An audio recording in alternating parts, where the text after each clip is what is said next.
سلام، ابوالفضل ذاتی هستم، دانشجوی دوره 6050X ایران. من یک پروژه طراحی کردم. ایمیل شبیه برنامه جیمیل هست که با دیجنگو و جاوا اسکریپت پیاده سازی شده. توی این پروژه احراز هویت کامل داریم، یعنی کاربر میتونه ثبت نام کنه، لاگین بشه و هر کاربر فقط به ایمیل های خودش دسترسی داره. ایمیل ها به صورت داینامیک با جاوا اسکریپت لود میشن بدون رفرش صفحه. کاربر میتونه ایمیل بفرسته، جواب بده، آرشیو کنه و وضعیت خوانده شده ایمیل های هم مدیریت کنه.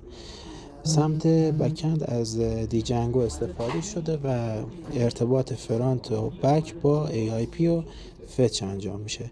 همچنین پنل ادمین دیجنگو فعال است و مدیریت کاربران و داده ها از اونجا هم امکان پذیره.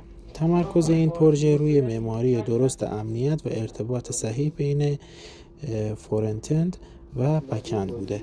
حالا با هم دیگه بریم که پروژه رو تست کنیم. خب حالا اگر از قبل ثبت نام نکرده بودیم روی رجیستر میزنیم. گزینه اول جیمیل میخواد، پسورد. حالا ما از قبل ثبت نام کردیم. وارد جیمیل ادمین میشم.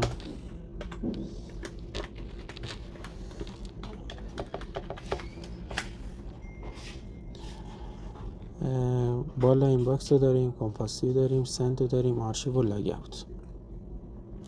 خب حالا ما میخوایم با یه جیمیل دیگه به نام علیرضا به جیمیل ادمین پیام بدیم. خب میایم وارد میشیم، جیمیل رو میزنیم، وارد میشیم،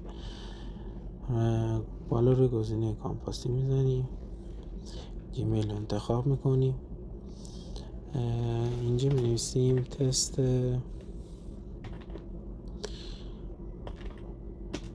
نهایی، انجام بدیم. مثلا می‌نویسیم سلام. اینجا سند که بزنیم ارسال میشه.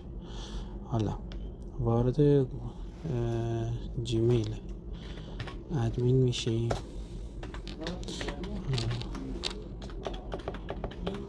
خب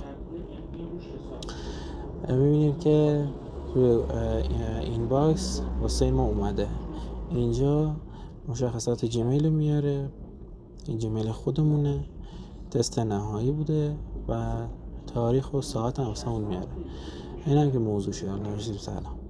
حالا گزینه آرشیو بزنیم، میریم تو آرشیو، ریپلای هم بزنیم که ریپلای میشه. حالا ما مثلا می‌نویسیم خوبی،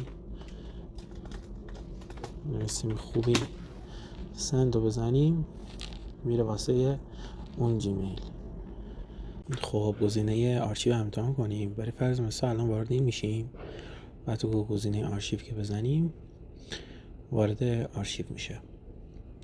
آن آرشیو هم داره که بزنیم باز برمیگرده توی صفحه اصلی توی این باکس.